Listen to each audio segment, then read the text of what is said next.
જય શ્રી કૃષ્ણ મિત્રો, આપ સૌ મિત્રોનું મારી ચેનલમાં સ્વાગત છે. મિત્રો, આજની વિડીયોમાં આપણે ગુરુ પૂર્ણિમા વિશે વાત કરશું. તો ચાલો આજની વિડીયો શરૂ કરીએ. ગુરુ બ્રહ્મા ગુરુ વિષ્ણુ ગુરુદેવો મહેશ્વર ગુરુ સાક્ષાત પરબ્રહ્મ તસ્મૈ શ્રી ગુરુવે નમઃ. તસ્મૈ શ્રી ગુરુવે નમઃ. મિત્રો, આપણા જીવનમાં માતા પિતા અને ગુરુનું ખૂબ જ મહત્ત્વ રહેલું છે. ગુરુ આપણને અંધકારમાંથી પ્રકાશ તરફ લઈ જાય છે અને આપણું માર્ગદર્શન કરે છે. ગુરુ શબ્દમાં જ એનો અર્થ સમાયેલો છે. ગુ એટલે અંધકાર અને રૂ એટલે પ્રકાશ. જે આપણા જીવનમાંથી અજ્ઞાનનો અંધકાર દૂર કરીને જ્ઞાનનો પ્રકાશ ફેલાવે તે ગુરુ છે. ગુરુ વિના જીવન અધૂરું છે. મિત્રો, આપણા ભારતીય હિન્દુ સંસ્કૃતિમાં ગુરુને ભગવાનથી પણ ઊંચું સ્થાન આપવામાં આવ્યું છે. અષાઢ મહિનાની પૂર્ણિમાના દિવસે ગુરુ પૂર્ણિમાનું પવિત્ર પર્વ ઉજવવામાં આવે છે. આપણા હિન્દુ શાસ્ત્રમાં દરેક પૂનમનું અલગને એક વિશેષ મહત્ત્વ રહેલું છે. તેમાં અષાઢ પૂર્ણિમાની દિવસે ગુરુ પૂર્ણિમા તરીકે ઉજવાય છે. આ ગુરુ પૂર્ણિમાના દિવસે ગુરુ પ્રત્યે કૃતજ્ઞતા વ્યક્ત કરવાનો ખૂબ સરસ પાવન દિવસ હોય છે. આ ગુરુ પૂર્ણિમાના દિવસે મહાભારતના રચયિતા વ્યાસજીનો પણ જન્મદિવસ હોવાથી આ પૂર્ણિમાને વ્યાસ પૂર્ણિમા પણ કહેવામાં આવે છે. મહર્ષિ વેદવ્યાસને ભગવાન વિષ્ણુનું સ્વરૂપ પણ માનવામાં આવે છે. તેમણે માનવજાતને 4 વેદોનું જ્ઞાન આપ્યું હતું. તેથી જ મહર્ષિ વ્યાસને વિશ્વના પ્રથમ ગુરુ તરીકે માનવામાં આવે છે. મિત્રો, પ્રાચીન કાળમાં શિક્ષણ નિઃશુલ્ક હતું. એ સમયમાં આશ્રમમાં શિષ્યોને ગુરુઓ તમામ પ્રકારનું શિક્ષણ પ્રદાન કરતા હતા.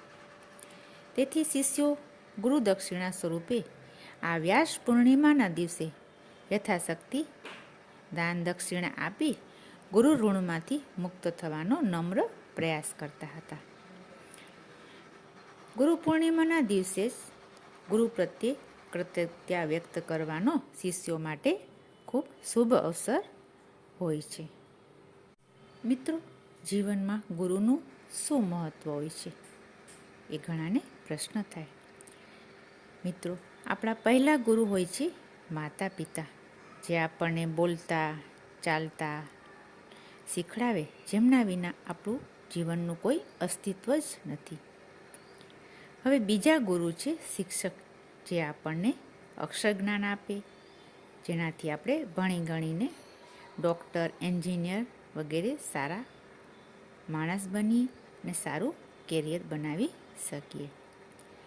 ત્રીજો ગુરુ હોય છે આધ્યાત્મિક ગુરુ, જે આપણને જીવન જીવવાની સાચી દિશા બતાવે છે, ધર્મ, કર્મ અને મોક્ષનો માર્ગ બતાવે છે અને જીવનમાં કેવી રીતે સાચા માર્ગે ચાલવું તેનું માર્ગદર્શન ડગલે ને પગલે આપતા રહે છે. મિત્રો, જેમ માળી વિના બગીચો સૂકો થઈ જાય છે, તેમજ ગુરુ વિના જીવનની દિશા બદલાઈ જાય છે અને ગુરુના માર્ગદર્શન વગરનું જીવન સુનકાર થઈ જાય છે અને જીવન ખોટે માર્ગે ચડી જાય છે.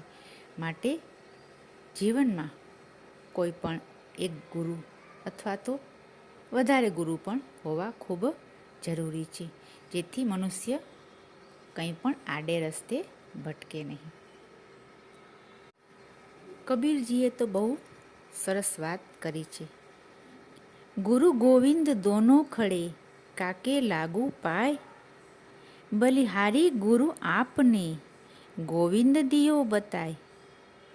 એટલે કે કબીરજી કહે છે, ભગવાન અને ગુરુ બંને સામે ઊભા હોય તો પહેલાં ગુરુને પગે લાગો, કારણ કે ગુરુ જ આપણને પરમાત્મા સુધી પહોંચાડે છે.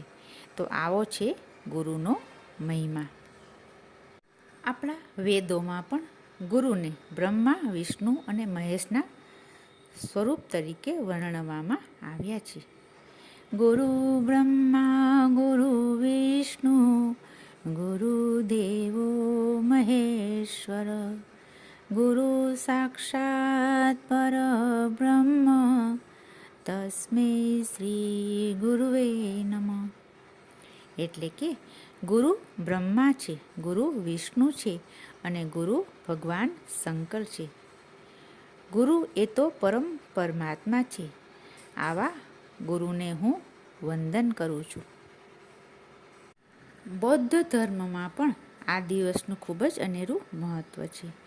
ભગવાન બુદ્ધે આ જ દિવસે સારનાથમાં પોતાનો પહેલો ઉપદેશ આપ્યો હતો.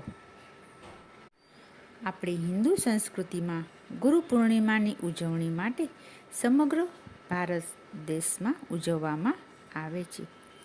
બધા જ આશ્રમોમાં, શાળાઓમાં, મંદિરોમાં અને ગુરુ સ્થાનોમાં ગુરુમૂર્તિની પૂજા કરવામાં આવે છે અને સાથે સાથે ગુરુના ચરણ પાદુકાની પંચોપચાર રીતે પૂજન કરવામાં આવે છે.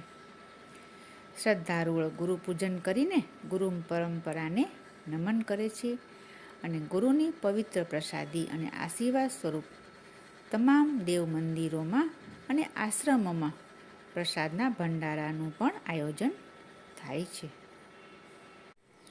મિત્રો, ગુરુ પૂર્ણિમાના દિવસે આપણે ગુરુ પ્રત્યે કૃતજ્ઞતા વ્યક્ત કરવા માટે ગુરુએ આપેલું જ્ઞાન જીવનમાં ઉતારીએ, સારા કર્મ કરીએ, સમાજની સેવા કરીએ, દેશ માટે કંઈક સારું કરીએ. એ જ ગુરુ માટે સાચી ગુરુ દક્ષિણા છે. આ એક દિવસ માટે જ ગુરુને વંદન કરવા એવું નહીં, પણ સમગ્ર જીવન દરમિયાન દરરોજ ગુરુનું સન્માન કરવું જોઈએ અને તેના બતાવેલા રસ્તે ચાલવું જોઈએ. એ જ છે સાચી ગુરુ પૂર્ણિમા ગુરુ પ્રત્યેની ગુરુ દક્ષિણા. ગુરુ વિના જ્ઞાન નહીં, જ્ઞાન વિના મુક્તિ નહીં. આશા રાખું છું આપ સૌ મિત્રો પણ ગુરુ પૂર્ણિમાના દિવસે જે પણ તમારા ગુરુ હોય તેની શ્રદ્ધા ભક્તિથી પૂજા અર્ચના કરશો અને તેને બતાવેલા માર્ગે ચાલી સારા કાર્યો કરી અને ગુરુ દક્ષિણા અર્પણ કરશો. આશા રાખું છું આપને વિડીયો સારી લાગી હશે. મિત્રો, આપ સૌને એક વિનંતી કે ઘરમાં બાળકો હોય તો એને પણ આ વિડીયો સંભળાવો, તેનું ગુરુ પૂર્ણિમાનું મહત્ત્વ સમજાવો. આ વિડીયોને ગ્રુપમાં કે મિત્રોમાં શેર કરો, જેથી લોકો ગુરુ પૂર્ણિમાનું મહત્ત્વ જાણી શકે. આપે જો હજી સુધી ચેનલને સબસ્ક્રાઈબ ન કરી હોય તો કૃપયા કરી લેશો, જેથી હિન્દુ શાસ્ત્રની, આપણા ભારતીય સંસ્કૃતિની નવી નવી જાણકારી, ભજન, કીર્તન, ગરબા વગેરે આપને મારી ચેનલમાં સાંભળવા મળતા રહેશે. વિડીયો સારી લાગી હોય તો લાઈક જરૂર કરશો અને જય ગુરુદેવ લખશો. ફરી મળીશું બીજી વિડીયોમાં. ત્યાં સુધી જય શ્રી કૃષ્ણ.